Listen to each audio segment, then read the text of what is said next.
Welcome back. So, we finally made it to the end of Disc 1. Who would have thought? This episode marks the end of our adventures in Midgar. I'm only going to talk about 2 songs this time, for 2 reasons. First, because these are the last 2 tracks on Disc 1 and it's kinda neat to finish the disc like this. And also, because the next episode will be the first track-by-track special. So, look forward to that one.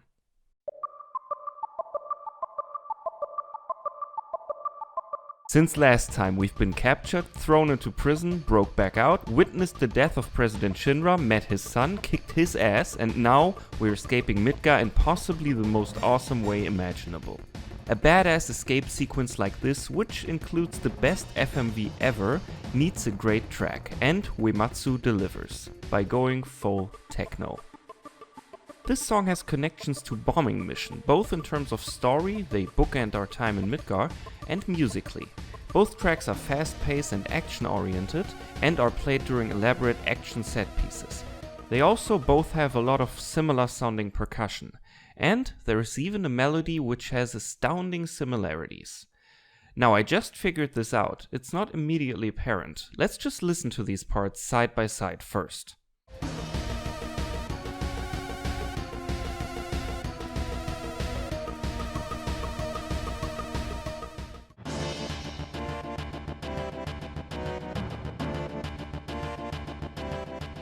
You may have already heard the similarities, but let's do some musical trickery here. We won't have to do much, since both of these songs share a key and a time signature.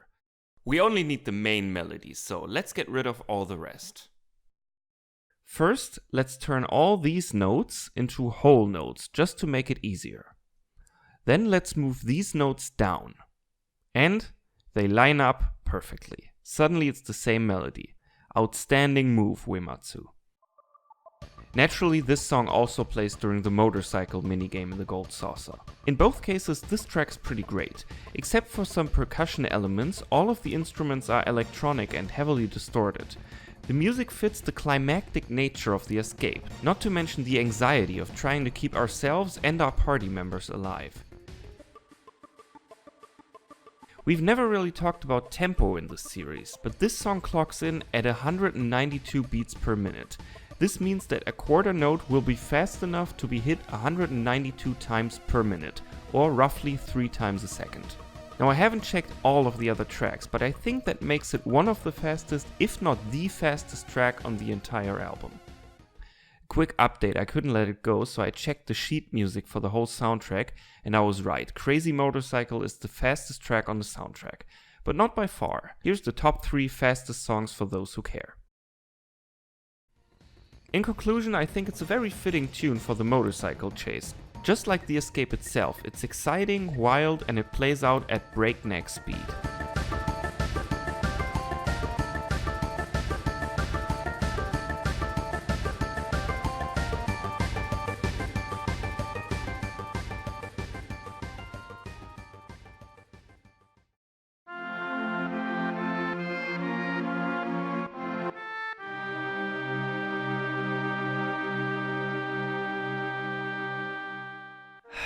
We made it.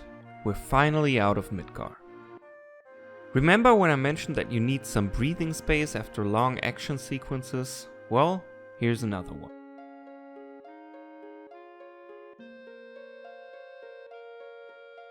This song represents the break with hyper-technological Midgar.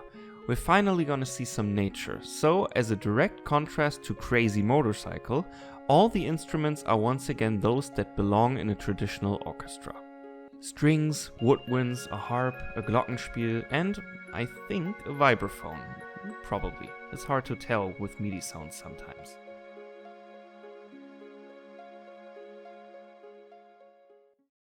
There's a connection to the main theme of the game here. We'll talk about that track a lot more in the next episode, but the most obvious point for now, we're out of Midgar, the world map has opened up, and the motif is preparing us for the main theme, and all the freedom we're about to have.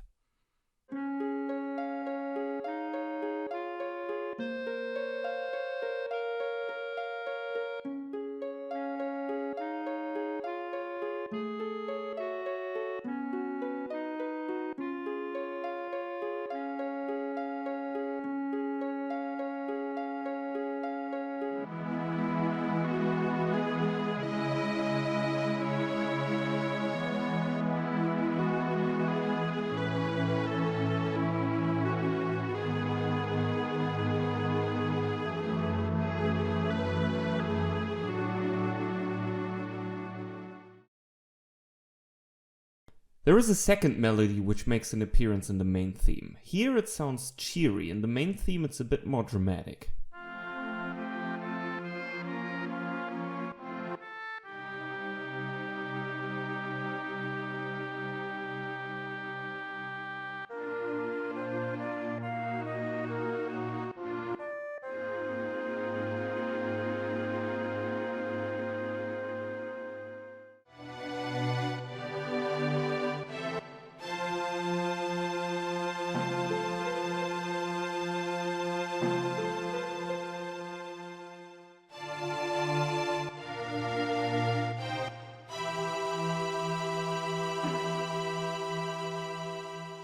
This track also reminds me of Tifa's theme, not necessarily in terms of melody, just the overall mood it conveys. The intros of both pieces especially have sort of a similar feel to them.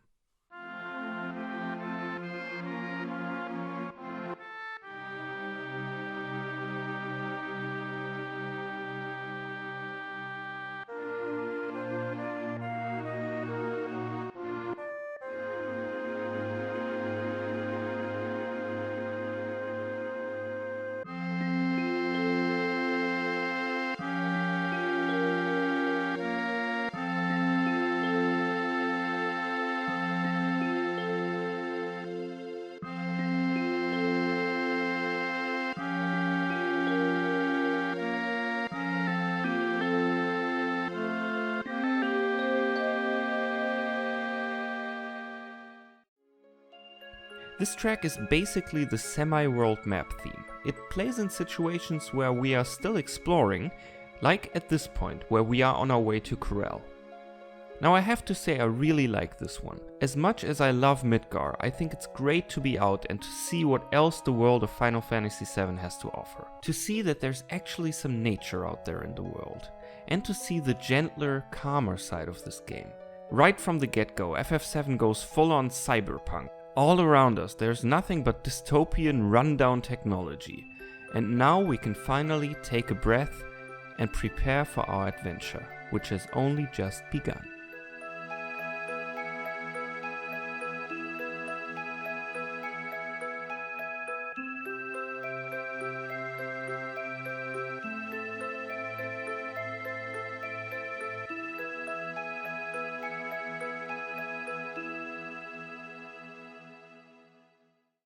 And that was it for part 8.